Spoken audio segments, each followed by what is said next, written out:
अस्सलाम वालेकुम व्यूअर्स, कैसे हैं आप सब? आई होप सब खैरियत से होंगे। आज की वीडियो में मैं एक जनरल टॉपिक पे बात करना चाह रही थी क्योंकि मैंने बहुत ज़्यादा ऑब्ज़र्वेशन की है बीइंग अ मदर। मैंने बच्चों को देखा है फैमिली में, सोसाइटी में, बाहर निकलते हैं हम, मुख्तलिफ बच्चों को देखा है और मैंने ये अपनी सोसाइटी में बहुत बात ऑब्ज़र्व की है। बच्चों के अंदर एक चिड़चिड़ापन पैदा होता जा रहा है, हाइपर हो रहे हैं हमारे बच्चे, सैड हैं, उनके अंदर एक खौफ पैदा हो रहा है और फिर उसका रिज़ल्ट क्या निकलता है, बदतमीज़ी करते हैं पेरेंट्स के साथ, बड़ों के साथ, आपस में लड़ाई झगड़ा करते हैं। तो मैंने अब अपनी कुछ ऑब्ज़र्वेशन और रिसर्च के बेस पे कुछ वजूहात सर्च की हैं और कुछ इसके नताइज, ये नताइज ही हैं जो हमारे सामने हमें नज़र आ रहे हैं ना कि बच्चे हमारे चिड़चिड़े हैं। तो कुछ वजूहात हैं और उनका हल मैं डिस्कस करना चाह रही थी आप लोगों से। आप लोगों के कमेंट्स मेरे लिए बहुत वैल्यूएबल होंगे। तो हम देखते हैं कि बच्चे की पर्सनैलिटी में पेरेंट्स का क्या किरदार होता है। तो व्यूअर्स, जैसे-जैसे ये वक़्त गुज़र रहा है ना, हमारी सोसाइटी के अंदर बहुत सी तब्दीलियाँ आ रही हैं और इन तब्दीलियों के साथ-साथ बच्चों की तरबियत के हवाले से वालिदैन और बच्चे दोनों ही कशमकश का शिकार हैं। तो घर का माहौल बहुत ज़्यादा काउंट होता है, घर का माहौल बहुत ज़्यादा मैटर करता है इस चीज़ में कि बच्चों की नफ़सियाती तरबियत कैसी होती है, ठीक है? हम कहते हैं ना कि हम जब किसी से बात करते हैं तो बात करने के अंदाज़ से पता चल जाता है कि उसकी तरबियत कैसी हुई है। तो ये सिर्फ़ एक माँ को पहली दर्सगाह कहा गया है बच्चे की, ज़्यादा ज़िम्मेदारी माँ पे आती है। बेशक बाप पे भी आती है, माँ-बाप दोनों का रोल होता है वो तरबियत में, लेकिन क्योंकि बच्चा ज़्यादा वक़्त अपनी माँ के साथ गुज़ारता है, तो माँ की ज़िम्मेदारियाँ जो हैं वो बहुत ज़्यादा बढ़ गई हैं हमारे इस टेक्नोलॉजी के दौर में, सोशल मीडिया के दौर में। तो कुछ पॉइंट्स पे हम आज डिस्कशन करेंगे फ़र्दर, कुछ अभी और भी पॉइंट्स हैं, तो ये इम्पोर्टेंट थे। मैंने कहा इस वीडियो में, नेक्स्ट वीडियो में कुछ और पॉइंट्स के साथ हम डिस्कशन करेंगे। तो यहाँ पे देखिएगा आप कि दूसरों के सामने बच्चों को डाँट-डपट नहीं करनी चाहिए। उनको प्यार से समझाएँ, उनकी हर बात तहम्मुल से सुनें। तो पेरेंट्स को चाहिए, आज के दौर में, टेक्नोलॉजी के दौर में पेरेंट्स को चाहिए कि वो अपने तमाम जो उनके व्यूज़ हैं, उनके ओपिनियन हैं, उनके जो नज़रियात हैं, बच्चों पर मुसल्लत ना करें। हर ऐज के कुछ तकाज़े होते हैं और तालीम और तरबियत दोनों अलग चीज़ें हैं। हम लोग समझते हैं कि हम स्कूल बच्चे को भेज देते हैं, तो दैट इज़ इनफ़। ऐसा नहीं है। स्कूल आपके बच्चे की सिर्फ़ तालीम का रिस्पॉन्सिबल है, ना कि उसकी तरबियत का। तरबियत पेरेंट्स ने ही करनी है, जो मर्ज़ी बहाना कर लें, जो मर्ज़ी कर लें, वो रोल आपका ही है और आपने ही प्ले उसको करना है। तो यहाँ पे मैं कहना चाहूँगी तरबियत के हवाले से कि आप कभी भी अपने बच्चे को ना दूसरों के सामने मत डाँटें, ठीक है? डाँट-डपट करनी है उसको सेपरेट जाके करें और कभी भी अपने बच्चों की गलतियाँ पूरी फैमिली में, पूरी सोसाइटी में या रिलेटिव्स में कभी भी किसी को ना बताएँ। एक हमारी लिसनिंग स्किल बहुत वीक हो गई है, हम लोग सुनना पसंद नहीं करते और हमारे बच्चे भी फिर हमें नहीं सुनते क्योंकि हम हमारे अंदर खुद सुनने की ये जो एक सेंस है वो बहुत कम है। लिसनिंग एक बहुत मुश्किल काम है। आप अपने बच्चों को सुनें, उनको अहमियत दें, ठीक है? उनको मोहब्बत से समझाएँ, तो तब वो आपको भी वैल्यू देंगे और आपकी भी रिस्पेक्ट करेंगे। अच्छा, दूसरा पॉइंट ये है कि बच्चे को कभी भी ना डराएँ मत या कभी भी किसी काम से लालच देकर ना रोकें।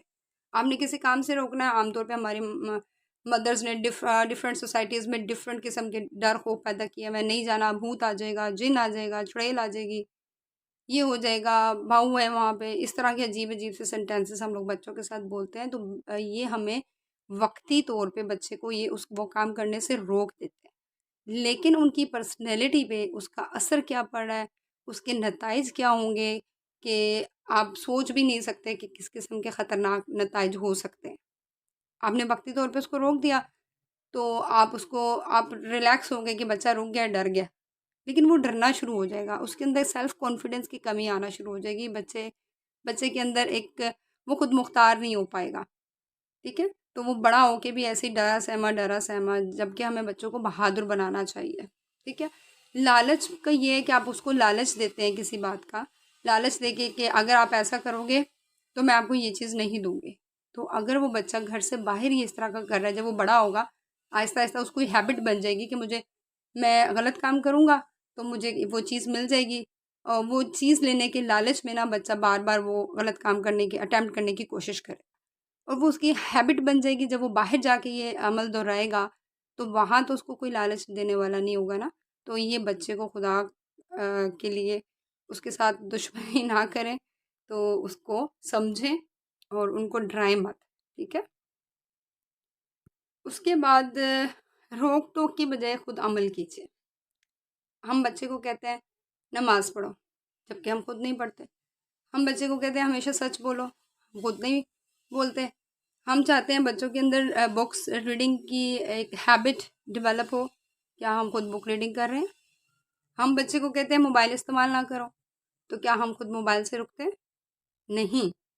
बच्चा आपकी बातों से नहीं सीखता, बच्चा आपकी इंस्ट्रक्शन से नहीं सीखता, बच्चा सीखता है आपके अमल से। जो एक्शन आप खुद कर रहे हैं बच्चा आपको कॉपी करेगा। आप नमाज पढ़ रहे हैं बच्चा आपको कॉपी करेगा, आप बुक रीडिंग कर रहे हैं बच्चा आपको कॉपी करेगा, आप मोबाइल देख रहे हैं बच्चा आपको कॉपी करेगा।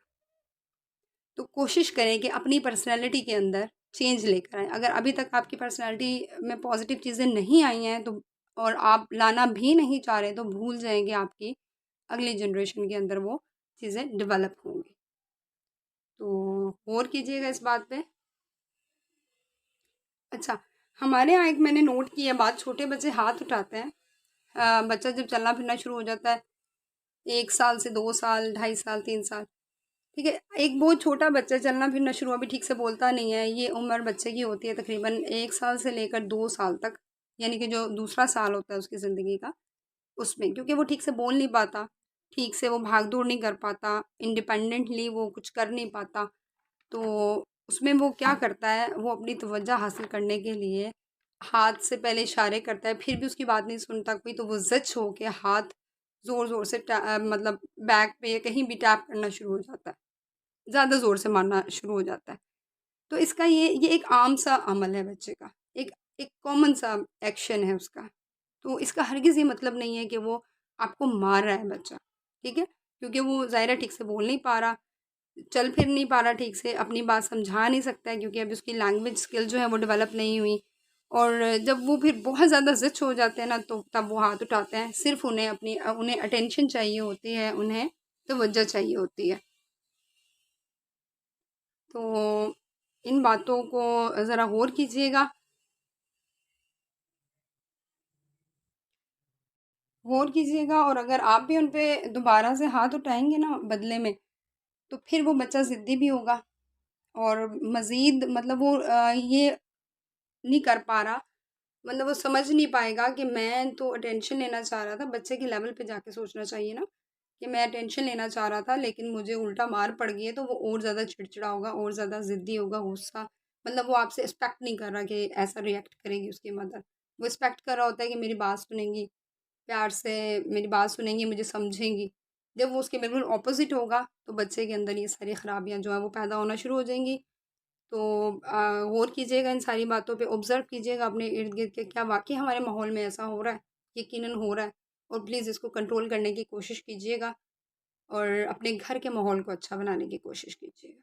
थैंक यू सो मच, बहुत-बहुत शुक्रिया। चैनल को सब्सक्राइब करना मत भूलिएगा। Thank you so much. अल्लाह हाफ़िज़।